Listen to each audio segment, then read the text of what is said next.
नमस्कार मैत्रिणींनो, ज्योती kitchen stories मध्ये तुम्हा सर्वांचं मनापासून स्वागत आहे।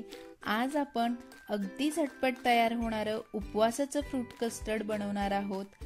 कस्टर्ड पावडर न वापरता फ्रूट कस्टर्ड बनवलेलं आहे, तर व्हिडिओ शेवटपर्यंत बघत राहा। इथे मी एका भांड्यामध्ये 2 कप दूध घेतलेलं आहे।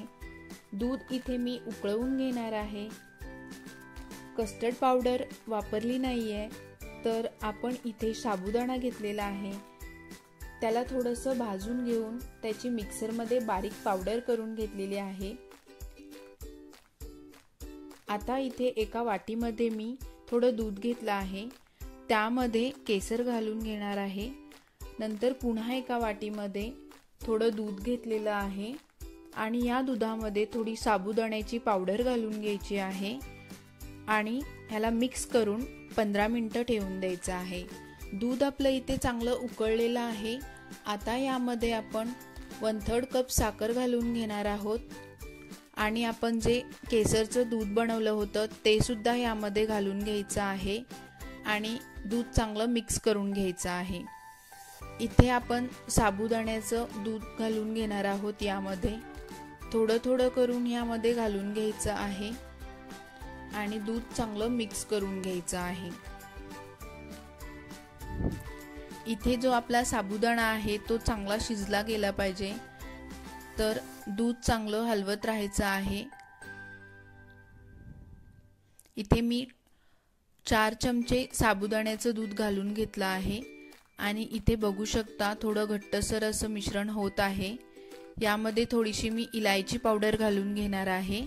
पुन्हा एकदा मिक्स करून हे मिश्रण चांगलं शिजवून घेणार आहे।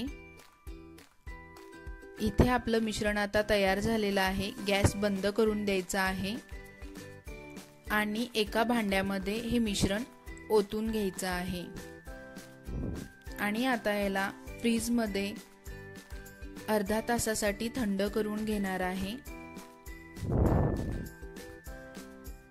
दूध इथे चांगलं थंड झालेलं आहे।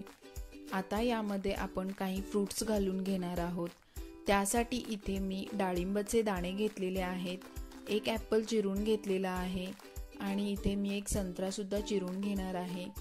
तुम्ही तुमच्या आवडीनुसार कोणतेही फ्रूट्स इथे घालू शकता।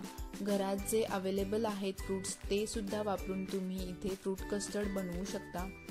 आता मी हे सगळे फ्रूट्स यामध्ये घालून घेणार आहे आणि चांगलं याला मिक्स करून घेणार आहे। अशा आपल्या काही गृहिणी आहेत ज्या आठवड्यातून एकदा उपवास करतात। अशा गृहिणींसाठी हा खास व्हिडिओ बनवलेला आहे।